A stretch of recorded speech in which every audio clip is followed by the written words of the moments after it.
Around 7:30 in the morning, I get this text message from Stephanie, our campaign manager, and it says, Barack Obama just endorsed you. And oh my God, it was just like, he's my second favorite president. Lincoln is my first one, but it was just like, it was surreal.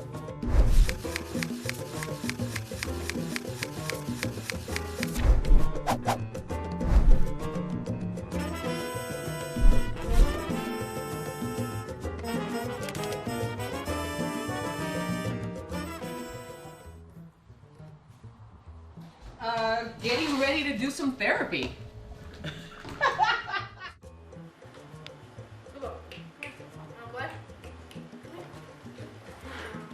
Either run or ride. In the summer I swim too.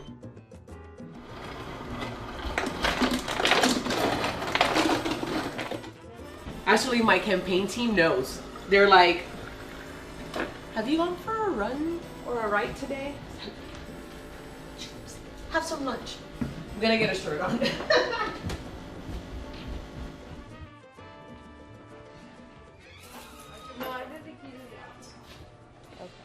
So I am about to do my daily ride. Typically Sunday is anywhere from 30 to 40, but today we're probably gonna try to hit 15, 20 miles. There he is. All right, here we go.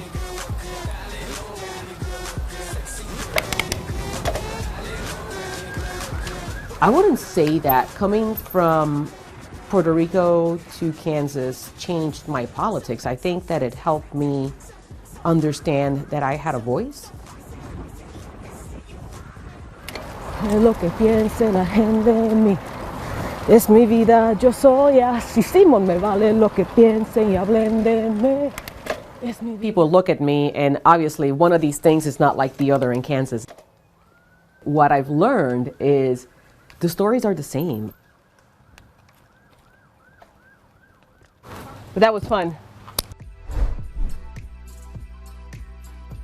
I'm already the first person of Afro-Latino descent that's ever been on the ballot for a federal office in Kansas, and still having to deal with the need to have my voice amplified.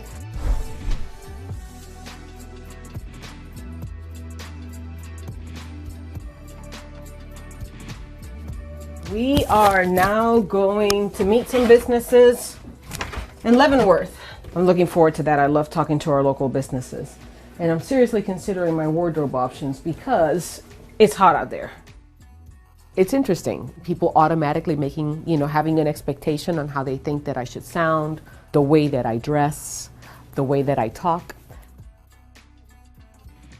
But you learn to subdue everything that you are. My hair is not straight. You should see my hair when I don't blow dry it. This is the single most time-consuming element of me getting ready all the time. My mannerisms when I am not either on camera or when I am not out in the community are not as mild because I understand that I have to manage self in order for me to be able to be successful. I never talk about my opponent. I don't have to talk about my opponent. I don't have to define his character. I have to focus on what I do. As a leader, you learn very early on that the most important thing is not how you feel, it's how somebody else feels in your presence.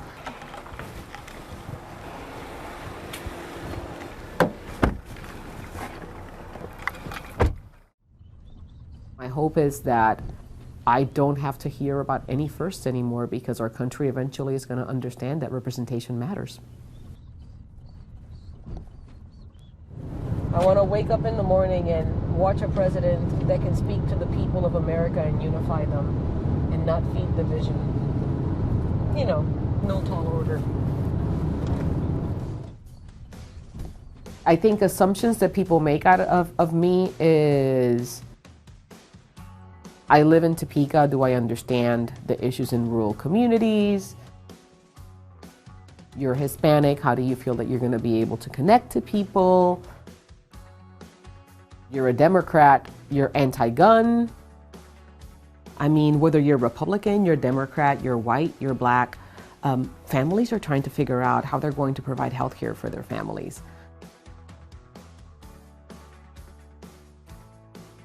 The fact that we haven't figured out a way of incentivizing our small businesses and so many larger corporations were able to partake in all of these benefits just makes me sick.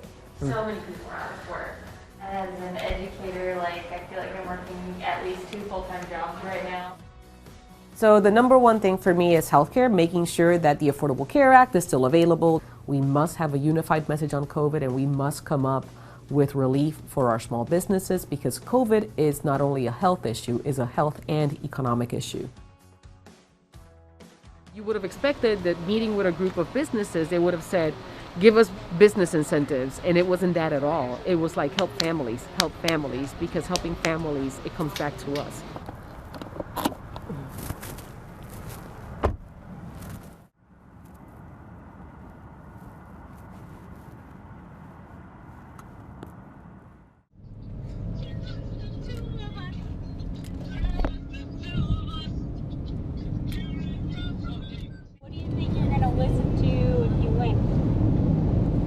Same thing I listened to when I won city council, my shot.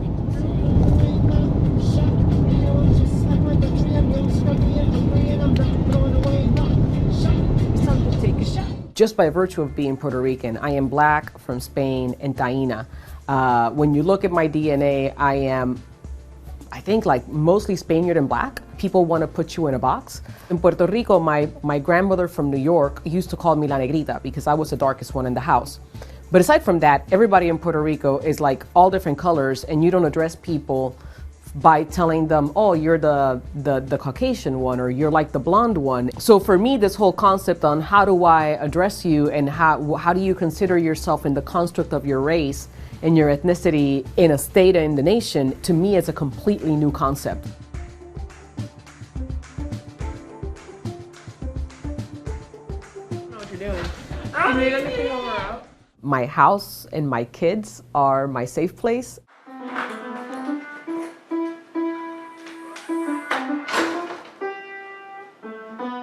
We have a lot of fun together, and I get to be loud and dance with them and have loud music in the house and, and do all those things. My titty! Oh, boob commission. I'm sorry. Do I get a slap now? Yeah, you do. But it wasn't on purpose. There you go. You brought it up! I think that RuPaul said once, everybody does drag, right? Everybody puts on the suit and they play the role that they're supposed to play.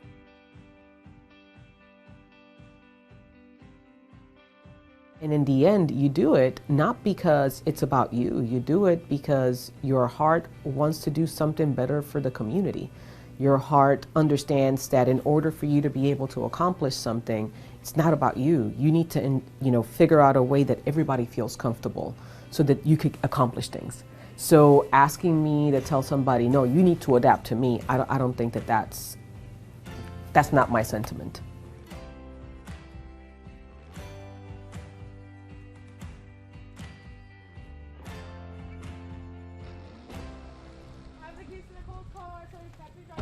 No, you're not. I want to wake up in the morning and not have to wonder what the hell I'm going to read on the news today. I want to wake up in the morning and not be concerned about my president saying something horrible from the seat of president on Twitter. The city of Topeka and Topeka Police Department are investigating what happened when Tamiko Mitchell was arrested August 23rd. She's filed a complaint alleging the officer used excessive force, causing injuries to her face. I can't talk about that because we're in the middle of a lawsuit. Put me in a full Nelson and he swung around and body slammed me face first.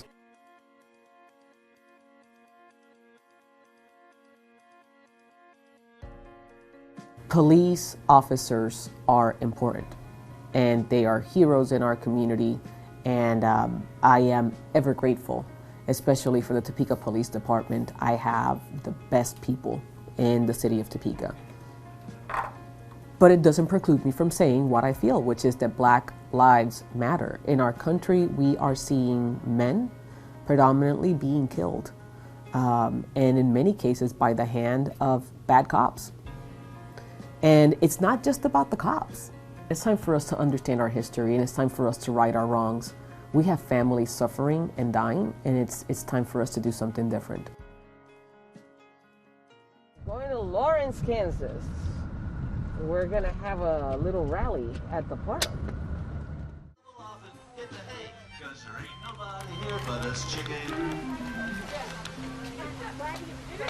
Danny? How are you? Oh my God! How are you guys? We're all about Michelle de la Isla tonight. Yay! Awesome. We are so glad you're here in Lawrence. Thank you for coming. No, of course. I think I remind people that I'm human, and I want to learn what their issues are. I often tell my kids and everybody, you have to learn to listen to understand. Stand up with me and let's put it together for our next Congresswoman of the 2nd District, Michelle de la Isla.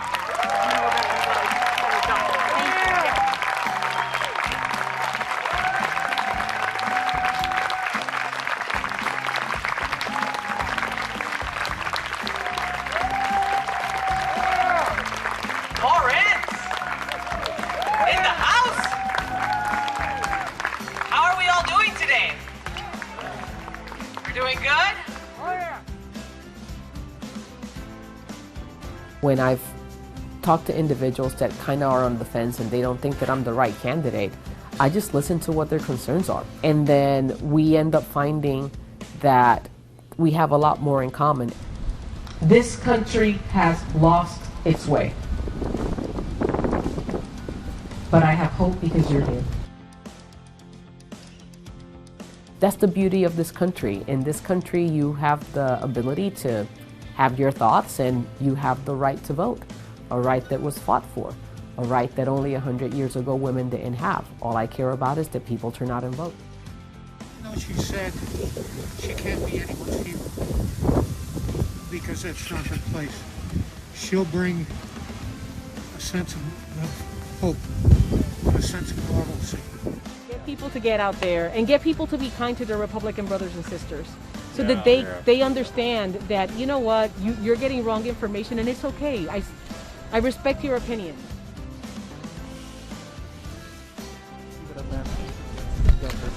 If you ever need anything, let me know. I need you to keep registering people to vote. Absolutely. I like when you're like loud. That's because I like loud. But I think you did great. Thank you. You're welcome, love. I had a bad situation happen to me, and I went home and I asked my mom for help. I looked at her, told her what the issue was, and she said I provoked it, and I said, I'm gonna go for a jog. And I never came back. I never once felt like I was homeless, because I always had like a place that I could just like crash or something. But I kept on trying to go to school throughout this whole process, and I only had a backpack full of clothes, and I couldn't find a place to stay, and I was staying in an abandoned house. And I would wake up in the morning and I would take a shower in the campus. That's when I ended up pregnant with my son. I remember that I was so depressed and so terrified. I didn't get up the couch for like 2 days. But then I made the decision, you know, it's just like the baby's not responsible for this. I'm gonna have my kid. And re-enrolled boldly. I had an interim dean. He's like, look, I'm gonna tell you something that you may not understand right now, but I want you to always remember, you have power. And I just wanted to just yell at him when he said that, because I was just like, dude, I'm the epitome of powerlessness. And he just looked at me, he's like, I know what you're thinking, just bear with me, just bear with me. He's like, you have power because you've had some pretty traumatic stuff. You can't control what other people do to you, but you can certainly control how you respond. And that changed my life.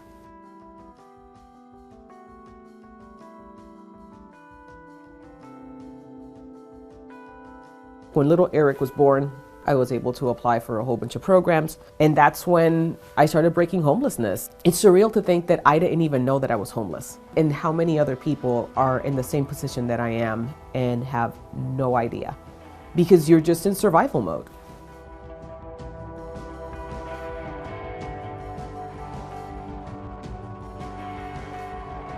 We are about to have a women's forum with the one and only Secretary Kathleen Sebelius.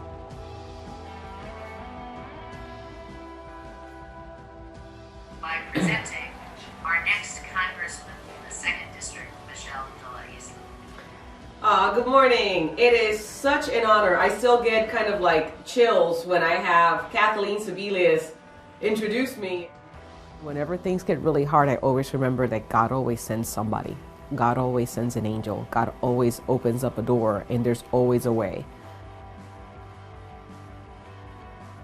Every vote matters. Every vote matters. Go out there and get them.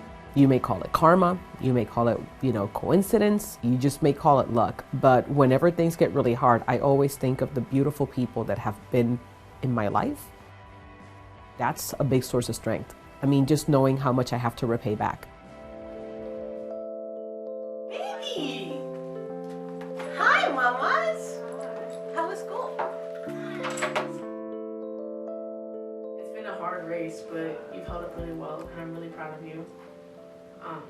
And I know that whether you win or not, you're going to do great things. If you want to talk about failure, every day I wish I would have done more. Every day I wake up thinking, what did I leave on the table? But I think that anybody that's trying to lead is always thinking of that. This is the poem that I wrote November 5th, 2008, after Obama was elected. As I walked into the poll, a slight breeze refreshed my soul, and I wondered if the past would be beacon to our path. I stood tall and cast my vote, filled with pride, with bursts of hope. Oh, the hours that would pass, wondering if that change I'd grasp. Then the mighty hour rose, shackled freed from up above, and we heard the past cry out, 'cause in victory we shout. Oh, the winds of change have come, oh, the mighty river flow. Lincoln dances in his grave, 'cause Barack has seized the day. There you go.